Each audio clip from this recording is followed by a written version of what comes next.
Hello. Happy October 6th, 2025. Is this thing on? My name is Alex Goff. My social media is Alex Goff Rocks. I'm a rock musician and I like talking about all of the latest things going on, which has now evolved into this first episode of Daily Rock Music News. It is exactly what it sounds like. And today is a significant day to start this podcast series because we have some huge news, which I'm about to get to. To start us off, Yungblud and Aerosmith, they have a single. What's it called? My Only Angel? Blood, Aerosmith, My Only Angel. My first thought when I heard that was, um, do, doesn't Aerosmith already have a song called that? And then I'm like, no, but they do have a few Angel songs. I don't mean to be critical here. Um, but yeah, the song is great. So Aerosmith is one of those bands that you can pretty much rely that they're gonna make something good or not make it at all. So they did that. They brought it. You can see the behind the scenes footage and it looks like they have a really good relationship with Youngblood. Seems some of these old guard legacy acts are really wanting to push him. They really believe in him and love him.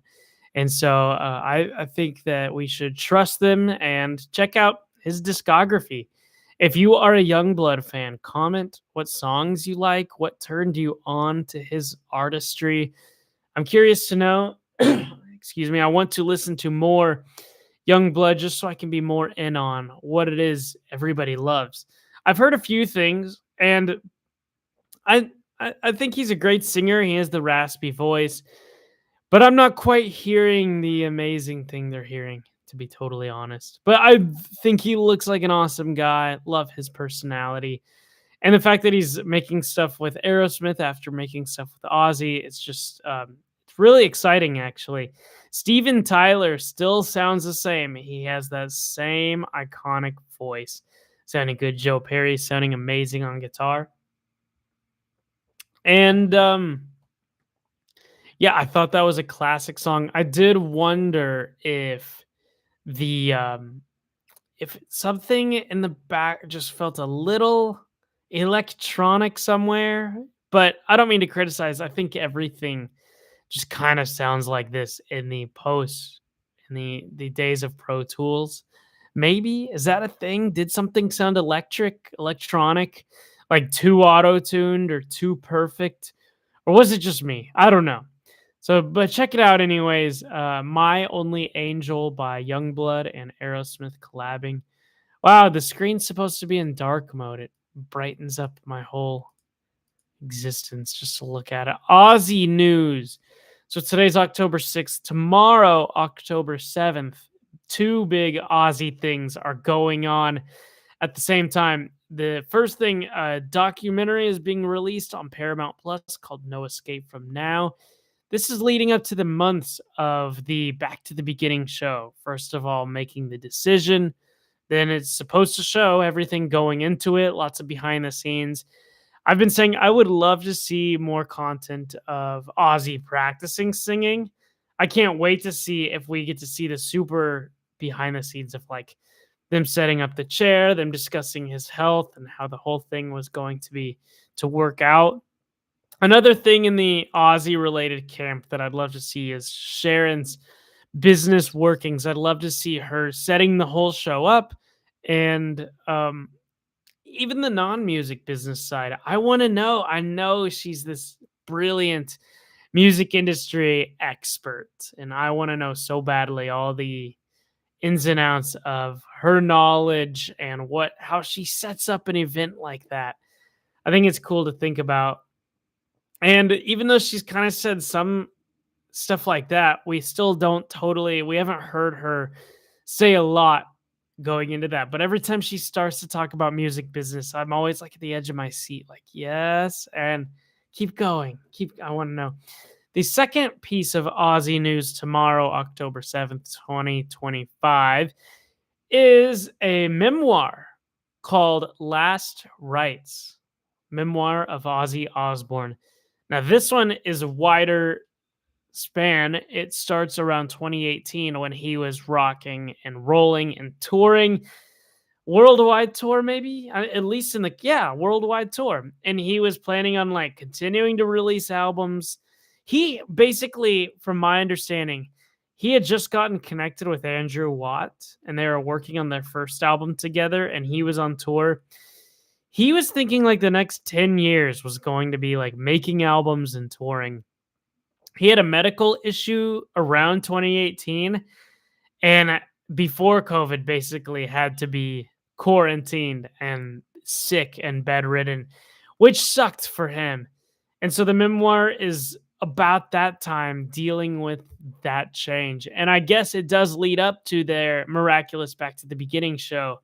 And what's really cool about that time for Ozzy was that he still did make two really great albums. What is it? The Under the Ordinary Man, I think, is the name of the album that has Under the Graveyard on it. And then the Patient Number 9 album. That song, Patient Number 9, and the Under the Graveyard, some of my favorite Ozzy songs. Just a few more years of Ozzy and Ozzy's health could have meant totally more projects and art from Ozzy Osbourne, and definitely more tours.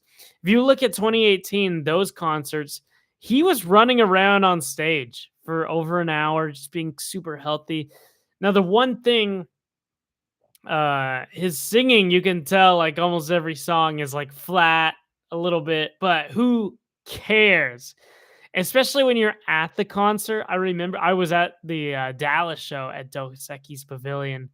Um, that you can't hear him being off, or any singer is off live, as then when you go back and look at the recordings and you're like, oh my gosh, that was off. But when you're really there, it doesn't sound that bad, and the energy is just out of this world.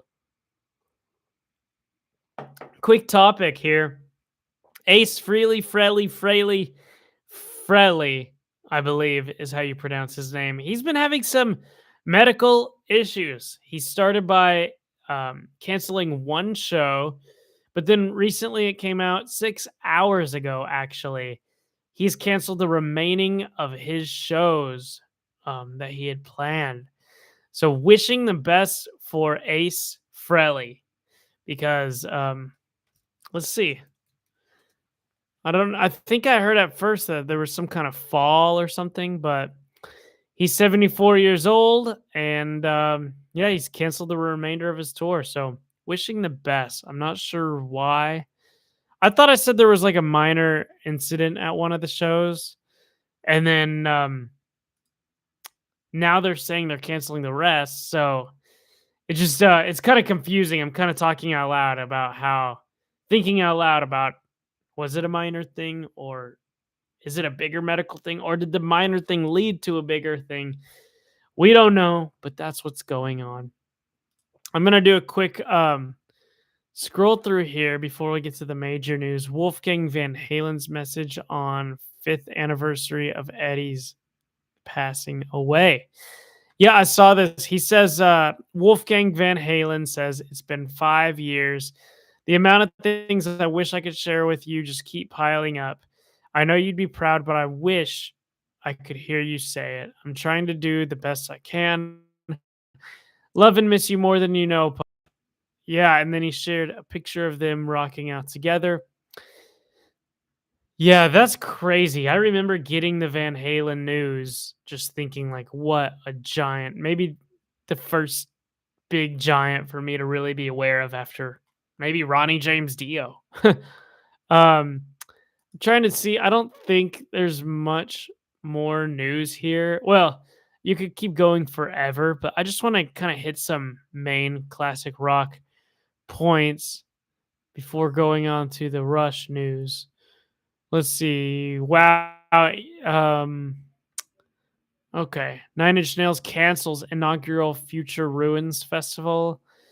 Spotify joining forces with ChatGPT. Then Oh yeah, I saw a new news report that when Ozzy first met Ronnie James Dio, he tried to stab him with a fork. Ozzy stabs Ronnie James Dio. Yeah, Sharon Osbourne recalls Ozzy trying to stab Ronnie James Dio when they first met. A new documentary, Sharon recalled Ozzy tried stabbing him when they first met. The film, this is about the film Tomorrow, No Escape from Now on Paramount Plus. Covered a few revelations ahead of the doc. Apparently, he spent a lot of time watching interviews with Dio on YouTube in recent years, and Sharon was perplexed by it. It was like, "Hey, why are you watching Ronnie?" Sharon said. He goes, "I feel sorry for him. I feel terrible. He never really listened to any of those Sabbath records at all. He never knew Ronnie. The first time he met him was when he tried to stab him at the Rainbow Bar and Grill. Nice. With a fork. He never really knew the guy and never knew his music, so he feels really bad. So he watches Ronnie James Dio interviews, and I'm like, what the fuck are you doing?" Dio joins Sabbath in '79, same year Ozzy was fired. Another thing revealed was that Ozzy never quite got over his firing from Sabbath, even though he reunited with his bandmates several times in the following decades. He'll never get over that, Kelly Osbourne admitted, ever. Ever, ever, ever. Okay, we get it. It hurt more than anything anyone can put into words. It destroyed him. Those were his brothers. Those were his extended family and all he knew. Yeah, that's actually crazy. Ronnie did a good job, Ozzy said. At the time, I was fucking sad because there's only thing that ever happened to me. It's like my ex-wife when you leave a band. It's like, but it's very saddening to hear the passing of Ronnie James Dio. Metal has lost a good one. Okay. Ozzy expresses condolences. I think that was at the time of his passing. So anyway, that was crazy to see. And then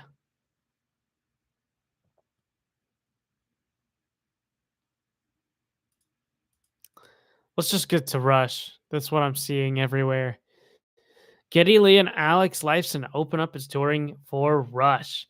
They talked about how they took their much deserved break and they're doing other things, which was nice, but they got back in the studio the last year or two, and it just felt really good, really fun to play the old Rush music again. So they decided, let's do this thing. They're doing a mini North American tour, summer of 2026. Let me pull up these Rush dates. Rush dates. It's all over the news today. Show, iHeartRadio, AP News, People.com. So it's called the Rush 50 something tour. I guess it's a play on the R30, R40. Now they're just like 50 something. We don't know. It's going from June to September 2026. 2 LA shows, 1 Mexico City, 2 Fort Worth, 2 Chicago, 2 New York, 2 Toronto, 1 Cleveland. And they said, we'll see how it goes. And they don't know, but they could possibly keep going after that. The big question everyone's asking is who is drumming for Rush? Who is the new Rush drummer? Annika Niles. I haven't heard of her, but I've been saying her name all day today. She looks awesome. She played with Jeff Beck Group. She's from Germany. She started posting videos on YouTube in the late 2013, 2014 of her drumming. Came out with a debut album called something Picarica or something like that. And she just looks amazing. But when it comes down to it, like I just trust Getty and Alex are going to do the right thing, whether she drums exactly how Neil did it or nothing at all or something in between. I totally trust in their judgment to direct this next era and to give us the next stage in Rush. And I feel almost like I'd like to hear a new version of some of these songs because we've heard them so much and we got to see them live. I'm very fortunate for my age, even though people talk about me missing everything, all of rock history. Being born in 1996, I still am old enough to have seen Rush 5 times, plus Taylor Hawkins show. would be a 6. It's only 2 or 3 songs. I don't know if that counts as seeing them at Rush again. But yeah, that I would be really interested to hear a new rendition. Now, this makes me think after the first Taylor Hawkins show in no, it was the Rock and Roll Hall of Fame induction ceremony. Which was it? When they met Paul McCartney backstage, and Paul McCartney even told them that he thinks they need to be out and playing. Not that he had a strong opinion. He said he wasn't that familiar with their music, which is crazy to me. Throughout all the 70s and 80s, Paul McCartney had never sat down and heard a couple Rush songs. Anyway, he told them that they had good stuff and that they should be out playing. I wonder if that was the spark for this whole thing. But here we are now, Rush 50 something. They also said they're going to have a keyboard player that the so Getty can run around on stage and jam out and not have to worry about it.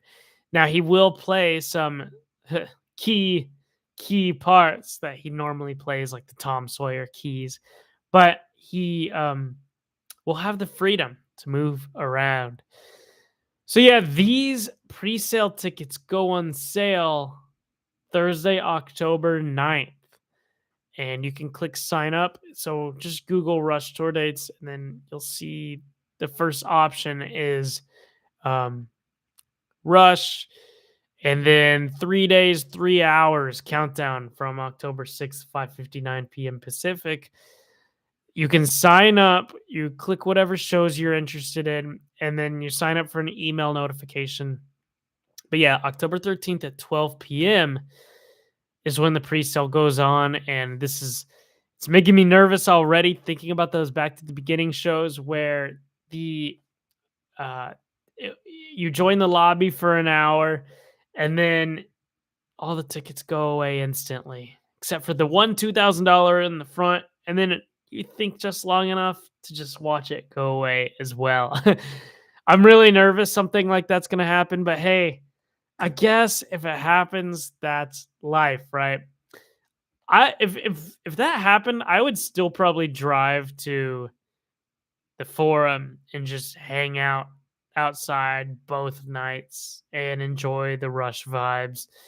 The It's just amazing. I did not expect this news when I woke up. It's almost replaces, I don't want to say anything.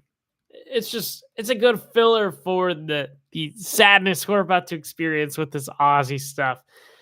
Both are totally just as important. I can't wait to see this documentary, and I'm there couldn't be enough Ozzy tributes, but this is nice. Instead of having bad news about, I also just saw like the Who's final tour. That's kind of sad. Like Legends done forever. So yeah, awesome news. And it's had to be my favorite band of all time. So here we are, 18 minutes and 45 seconds into this. This is the first episode of what I intend on being mini episodes. Hope this grows into something great. I had an epiphany today that I should just double down on the rock news because it's what's working. Not that my music, no, that is the truth. My music is not working. I put my heart and soul into the music, and then unfortunately, it just when you tell people, "Hey, check out my music," they think you're just everyone else with the music, and it takes a lot of nurturing and getting to know people to actually get them to be interested in what you're doing. Meanwhile, I've been kind of I talk about what's going on with rock anyways, so I decided might as well click record on the camera before I do it. And this seems to get a lot of views and a lot of traction. And so today I'm like, what if the universe wants me to do more of this? Lean into it. Can't go wrong, right? Once people get to know me as a reliable source, maybe they will be interested in like, who is this guy? What music does he make? What is his music? That either way though, what if just this side stays successful? It's not too bad either. You know what though? In the end, it's not about success. It's just about um being more involved with this thing I love. Finding a cool angle that I can be involved in my own way and make it easy for people to see that this is what I love and I want to contribute and help. Anyway, I'm going off on a rant now. My name is Alex Goff. I'm a rock musician. I talk all about the news and sometimes the cool history. I'm on TikTok, Instagram, obviously YouTube, Threads, and maybe another. I can't remember. My website's just alexgoffrocks.com. The links to get to all my music and to all my socials is there. You can sign up to be notified with everything I'm doing, music, news, anything else on the homepage of my website. There's links in this video description. And yeah, if you actually made it this far, comment anything. Comment what you're excited about, what Rush songs you want to hear, what songs of mine do you like? Did you like that Yungblud song? How about that Ozzy documentary? I guess that's exactly what I'm going to be talking about tomorrow. Tomorrow is going to be Aussie News Day. So I'll see you then. Like, subscribe, and don't forget to turn on notifications. Stay in touch with the latest rock news. See you later. I'd play music right now, but I'll get flagged. You know how like talk shows end with music, so I'll just end like this. See you later, everybody. Whoa, it's hitting the lights.